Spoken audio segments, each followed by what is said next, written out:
బెరయ సంఘస్థులు వాక్యం అలాగుందా లేదా అని పరిశీలన చేసే అలవాటు ఉన్న సంఘం బెరయ సంఘం. ఇప్పుడు ఆ వాక్యం తన అలా కంటకు చెబుతుందంటే ఆ వాక్యం అట్లా ఉందా లేదా అనేది నువ్వు కూడా బైబిల్ తీసి చదువుతుంటేనే ఆ కరెక్ట్ గా వాక్యం అలా ఉందా లేదా అని నీకు అర్థమవుతుంది. చూడండి, బైబిల్ తీసి చూడండి తను అలా చెప్తున్నప్పుడు.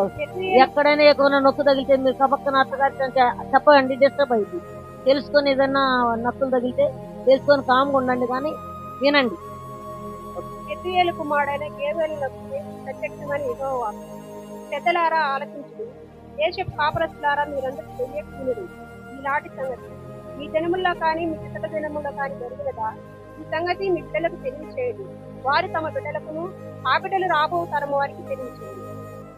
దొంగల పురుగులు ఇచ్చిన వాటిని విడతలు తినివేసి ఉన్నవి, విడతలు తినివేసిన వాటిని పసరుపులు తినివేస్తున్నవి, పసరుపులు విడిచిన వాటిని చీడపరుపు తినివేస్తున్నవి. మత్తులారా నేర్కొని కన్నీరు, ద్రాక్షారస పానము చేయి వాళ్ళారా భోజనము చేయుడు. కొత్త ద్రాక్షారసం మీ నోటికి రాకుండా నాశనమాయను. లెక్కలేని బలమైన జనాంగము నా దేశం మీదకి వచ్చినది. వాటి పళ్ళు సింహ కోరలు వంటివి, వాటి కాటు ఆడు సింహ కాటు వంటివి. అవి నా ద్రాక్ష చెట్లను పాడు చేస్తున్నవి, నా అంజూరపు చెట్లను నీళ్ళుగా కొట్టి ఉన్నవి. ఎరడు వలిసి చెట్ల వాటిని పారవేయగా చెట్ల కొమ్ములు తిరిగిపోయాయి. ఎనిమిటిపోయిన యవనరాలు గోని పట్ట కట్టుకొని అంగలార్చినట్టు నువ్వు అంగలార్చు. నైవేద్యమును పానార్పణమును యెహోవా మందిరంలోకి రాకుండా నిలిచిపోయాను. యెహోవాకు పరిచర్య చేయ యాజకులు అంగలార్చుతున్నారు. పొలము పాడైపోయాను, భూమి అంగలార్చినది, ధాన్యము నశించెను, కొత్త ద్రాక్షారసం లేకపోయాను, తైల వృక్షము వాడిపోయాను, భూమి మీద పైరు చెడిపోయినది. గోధుమ కర్రలను ఎవల కర్రలను చూసి చేతిగాన్లారా తినలు, ద్రాక్ష తోట కాపర్లారా భోజనము చేయడు. ద్రాక్ష చెట్లు చెడిపోయాను, అందరి చెట్లు వాడిపోయాను, దానిమ్మ చెట్లను ఈత చెట్లను జల్లర చెట్లను తోట చెట్లని వాడిపోయాను. నరులకు సంతోషమేమీ లేకపోయాను. యాజకులారా గోను పట్టు కట్టుకొని అంగలార్చుకుని బలిపీఠం మధ్య పరిచర్య చేయ వాళ్ళారా రోదనము చేయదు. నా దేవుని పరిచారకులారా గోను పట్టు వేసుకొని రాత్రంతా గడువుడు. నైవేద్యమును పానార్పణమును మీ దేవుని మందిరంలోకి రాకుండా నిలిచిపోయాను. ఉపవాస దినము ప్రతిష్ఠించుడు, ప్రతిదినము ఏర్పరచుకున్నది. యెహోవాను బతిమాలుకొనుటకై పెద్దలను దేశంలోని జనులందరినూ మీ దేవుడని యెహోవా మందిరంలోకి సమకూర్చుడు. ఆహా, యెహోవా జనము వచ్చనే, అది ఎంత భయంకరమైన దినము! అది ప్రళయము వలె సర్వశక్తి అతను వచ్చును. మనం చూస్తుండగా మన దేవుని మందిరంలో ఇక సంతోషమును ఉత్తమము లేకపోయింది. మన ఆహారము నాశనమాయను, విత్తనము మంటి పెండల కింద కుళ్ళిపోవచ్చున్నది. పైరు మాడిపోయినందున ధాన్యపు కొట్లు కొట్టివాయను, కళ్ళపు కొట్లు వేలబడి ఉన్నది. మేత లేక పశువులు బహుగా మూలుగుచున్నది. ఎత్తులు మందలుగా కూడి ఆకలికి అల్లాడుచున్నది. గొర్రె మందలు చెడిపోతున్నవి. అగ్ని చేత అరణ్యంలో మేత స్థానములు కాలిపోయినవి. మంట తోట చెట్లని కాల్చివేసును. యెహోవా నీకేనే మొరపెట్టుచున్నాను. నదులు ఎండిపోతాయి, అగ్ని చేత మేత స్థలములు కాలిపోవటం చూసి పశువులు నీకు మొరపెట్టుచున్నాను. సీయోను కొండ మీద బాకా ఊదుడు. నా పరిశుద్ధ పర్వతం హెచ్చరికనాదము చేయుడు. యెహోవా జనము వచ్చినయు, అది సమీపమైన నీవు దేశ నివాసులందరూ వణుకుదురుగాక. ఆ దినం అంధకారంగా ఉండును, మహంధకారము కమ్మును. మేఘములను గాఢంధకారము ఆ దినము కమ్మును. పర్వత మీద ఉదయకాంతి కనుకున్నట్లు అది కనబడుచున్నది. అది బలమైన ఒక గొప్ప సమూహము. అటివి ఇంతకు ముందు పుట్టలేదు, ఇక మీద తరతరంలో కట్టిన పుట్టవు. వాటి ముందర మంట మండుతున్నది, వాటి వెనక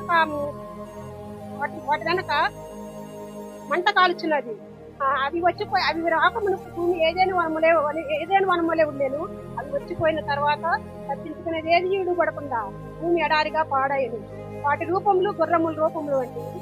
సౌతుల వల్ల అవి పరిగెత్తుకొని వచ్చును. రథములు ధ్వని చేయనట్లు, కొయ్యకాలు అగ్నిలో కాల్చి ధ్వని చేయనట్లు, విషములకు చిత్తమైన సూర్యులు ధ్వని చేయనట్లు అవి పర్వత శిఖల మీద గంతులు వేస్తున్నాయి. వాటిని చూసి జనులు వేదన వెందురు, అందరి ముక్కులు తెల్లవారును. పలాటులు పరిగెత్తినట్లు అవి పరిగెత్తుచున్నవి. సూర్యులు ప్రాకారాలు ఎత్తినట్లు అవి గోడలు దాటుచున్నవి. ఇటు తిరగకుండా అవన్నీ చక్కగా పోతున్నవి. ఒకదాని మీద ఒకటి తొక్కులాడగా అవన్నీ చక్కగా పోతున్నవి. పట్టణాల్లో ఆయుధములు మీద పడినను అవి త్రోవ విడుగు. పట్టణాల నగ్మకాలు పరిగెత్తుతున్నది. గోడలు ఎక్కి ఇళ్లలోకి జొరబడుచున్నది. దొంగలు వచ్చినట్లు కిటికీలో గుండా జొరబడుచున్నది. వాటి పైన చేత భూమి కనిపించున్నది, ఆకాశం తప్పటిస్తున్నది, సూర్యచంద్రులకు తేజోజంతో కలుగుతున్నది, నక్షత్రం కాంతి తగ్గుతున్నది. యెహోవా తన సైన్యం నడిపించు ఉరుమ్మలే గట్టించున్నాడు. ఆయన తండ్రి ఒక గొప్పగా ఉన్నది. ఆయన ఆజ్ఞ నెరవేర్చినది, బలము కలిగినది. యెహోవా జనము భయంకర జనము, దానికి కాలగలవాడు ఎవడు? ఇప్పుడైనాను ఉపవాసం ఉండి కన్నీరు విడుచు దుఃఖించుచు మనపూర్వకము నా ఎదుట తిరిగి రండి. ఏ యెహోవా, ఈ దేవుడని యెహోవా కరుణావాత్సల్య గలవాడను, శాంతమును, అత్యంత కృప గలవాడయుండి తాను ఉద్దేశించిన కీడును చేయక పశ్చాత్తాపడు కనుక మీ మనసులను మీ వస్త్రములు చింపుకొని మీ వస్త్రములు కాక మీ హృదయం చింపుకొని ఆయన తట్టు తిరిగి ఒకవేళ ఆయన మనసు తిప్పుకొని మా పశ్చాత్తాపడి ఈ దేవుడని యెహోవాకు నైవేద్యమును పానార్పణమును మీకు దీవెనగా అనుగ్రహింపబడని ఎవడు చెప్పగలదు. బియ్యంలో బాకా ఊదుకుని ఉపాధిని ప్రతిష్ఠించుకుని ప్రతిదినం నియమించి ప్రకటన చేయండి. జనులను సమకూర్చుకుని సమాధి కోసం ప్రతిష్ఠించి పెద్దలను పిలువనప్పుడు చిన్నవారిని తన్నిమి చేయి చిన్న పిల్లలను తోడుకొని రండి. పెండ్లి కుమారుడు అత్తపురంలో నుండి పెండ్లి కుమారికి గదిలో నుండి రావలను. యెహోవా పరిచర్య యాజకులు మంటపమునకును బలిపీఠం మధ్య నిలువబడి కన్నీరు విడుచుకుని యెహోవా ఈ జనుల ఎడ జాలి చేసుకొని అన్ని జనులు వారి మీద ప్రభుత్వం చేయనట్టు వారిని అవమానములకు అప్పగించుకుంది. దేని ఎడల అన్ని జనులు వారి దేవుడు ఏమైనందరూ కదా అని వేడుకొనవలెను.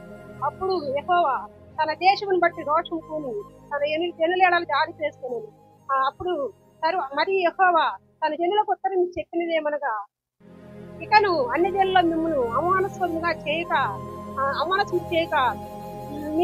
మీరు తృప్తి నందినంతగా మీకు ధాన్యమును ద్రాక్షారసమును తైలమును పంపించదను. మరియు ఉత్తర దిక్కు నుండి వచ్చి వాటిని మీకు దూరముగా పారద్రోలి ఎండిన నిష్ఫలమైన భూమిలో వాటిని తోలివేతును. అవి అక్కడ గొప్ప కార్యం చేశాను కనుక వాటి ముందుటి భాగం తూర్పు సముద్రంలోనికి వెనకటి భాగమును పడమ సముద్రంలోకి పడగొట్టుకుని అక్కడ వాటి దుర్గంధం లేదు. అది పుల్లు వాసన కొట్టును. దేశమా భయపడక సంతోషించి గంతులు వేయము. యెహోవా గొప్ప కార్యము చేతును. పశువులారా భయపడుకుని గట్టివేళలో పచ్చి కొమ్మలును చెట్లు ఫలించును. అంజూర చెట్లను ద్రాక్ష చెట్లను సమృద్ధిగా ఫలించును. సియోను జనులారా సంతోషించి ఉత్సహించి యెహోవాను బట్టి సంతోషించుకు తన నీతిని బట్టి మీకు తలపరు వర్షమును కురిపించును. వాన కురిపించి పూర్వమందు వలె తలపరు వర్షమును కడవరి వర్షమును మీకు అనుగ్రహించు. కొట్లు ధాన్యంతో నిండును. కొత్త ద్రాక్ష రసమును కొత్త తైలమును గానుగులకు పైగా పొర్లి పారును. మీరు కడుపార తిని తృప్తి పొంది మీ కొరకు ఎంతకాలం జరిగించిన మీ దేవుడని యెహోవా నామము స్తుతించినట్లు నేను పంపిన విడుదలను గొంగళ పురుగులను పసర పురుగులను చీడ పురుగులను అను నా మహాసైన్యము తినివేసిన ఈ సంవత్సరం పంటను మరలా మీకు ఇస్తును. నా జనులు ఎన్నడనూ సిగ్గునందరు. అప్పుడు ఇశ్రాయేలు మధ్య ఉన్నవాడని నేనని మీ దేవుడని యెహోవాని నేనని నేను తప్ప మేరకు దేవుడు లేడని మీకు తెలుసుకొందరు. నా జనులు ఎన్నడనూ సిగ్గునందకుందురు. తరువాత నేను నా సర్వజనుల మీద నా ఆత్మను కుమ్మరించును. ఈ కుమారులు కుమార్తెలు ప్రవచనములు చెప్తురు. ఈ ముసలివారు కలలు కందురు. మీ యవనులు దర్శనం చూస్తురు. ఆ జనముల్లో పనివారి మీదను పనికత్తెల మీదను నా ఆత్మను కుమ్మరించును. మరియు ఆకాశమందును భూమి అందును మహత్కార్యములు అనగా రక్తమును అగ్నిని సోము కమ్మల్ని కనుపరచదును. యెహోవా యొక్క ఆ భయంకరమైన మహాదినము రాకముందు సూర్యుడు తేజహీనుడను చంద్రుడు రక్తవర్ణమగును. యెహోవా సెలవిచ్చినట్లు సియోను కొండ మీద యెరూషలేములోను తప్పించుకొని వారుందురు. శేషించిన వారిలో యెహోవా పిలిచేవారు కనపడదురు. ఆ దినమున యెహోవా నామమును బట్టి ప్రార్థన చేయ వారందరూ రక్షింపబడుదురు.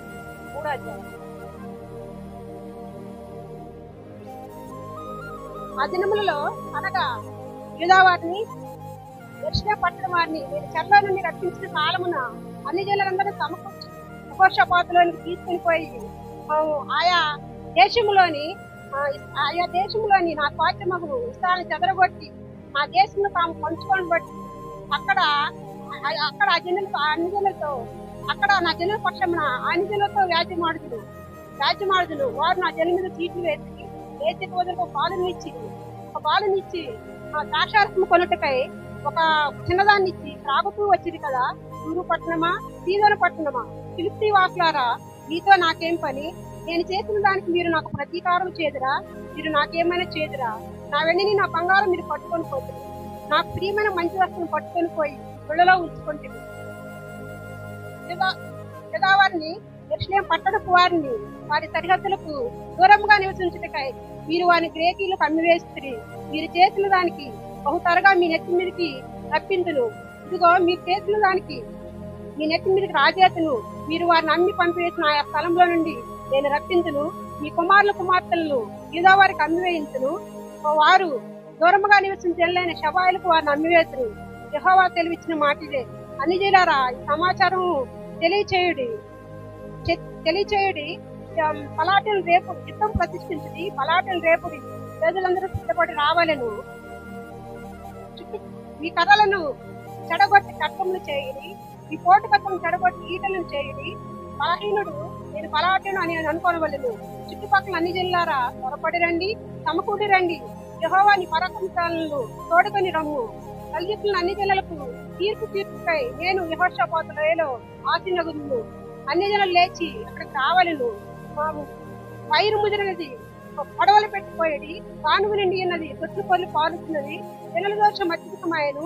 మీరు దిగిరండి. తీర్పు తీర్చులోయలో రావాల్సిన యెహోవా జనం వచ్చేయన్నది. తీర్పుపై జనులు గుంపులు గుంపులుగా కూడి ఉన్నారు. సూర్యచంద్రులు తేజేసినలేని నక్షత్రం కాంతి తగ్గిపోయాను. యెహోవా సీయోను నుండి దర్శించున్నాడు. యెరూషలేము నుండి తన స్వరము వినబడి చేస్తున్నాడు. భూమి ఆకాశం వణుకుతున్నది. అయితే యెహోవా తన జనులకు ఆశ్రయమగును, యుద్ధాలకు దొరకమండును. ఇక మీదట అన్యులు దానిలో ప్రవేశించకుండా యెరూషలేము పరిశుద్ధ పట్టణంగా ఉండును. ఈ దేవుడని యెహోవాను నేనే. నాకు ప్రతిష్ఠితమగు సీయోను పర్వతమందు నాకు ప్రతిష్ఠితమగు సీయోను పర్వతమందు నివసించున్నానని మీరు తెలుసుకొందురు. మీకు తెలుసు ఆ దినమందు పర్వతముల నుండి కొత్త ద్రాక్షారసం పారును. కొండల్లో నుండి పాలు ప్రవహించును. యూదా నదులన్నిటిలోని నీళ్లు పారును. నీటి ఊట యెహోవా మందిరంలో నుండి ఉబికి పారి షిత్తీములోయను తడుపును. ఐగుప్తులను ఏదోమీలను యూదావారిని బలత్కారం చేసి వారు తమ తమ దేశంలో నిర్దోషులకు వారికి ప్రాణహాని కలిగి చేతులు కనుక ఐగుప్తు దేశం పాడగను, ఏదోము దేశము ఎడారిగా ఉండును. ఈలాగున నేను ఇంతకు ముందు ప్రతీకారం చేయి ప్రాణదోషముకై ప్రతీకారం చేయుదును. అయితే యూదా దేశంలో నివాసులు నిత్యముందురు. యెరూషలేము నివాసముగా తరతరములకు యెరూషలేము నివాసముగా ఉండను. యెహోవా సీయోను నివాసంగా వచ్చింది. దేవుని వాక్యం దీవించుగాక. సహోదరిని మరి కళ్ళు తెరిచి చూస్తే మనుషులు కనబడుతుంటే మర్చిపోతానేమో అనుకొని కళ్ళు మూసుకొని చెప్పింది. మీకు ఎంతమందికి చాలా బాగా చెప్పింది అనేది అందరూ అంటారు, కానీ నేను కూడా ట్రై చేస్తాను అనుకుని మాత్రం వాళ్ళు ఎవరన్నా ఉంటే చేతులు చూపిస్తే మీకోసం మేము ప్రార్థన చేస్తాం, సంతోషిస్తాం, దేవుని స్తుతిస్తాం.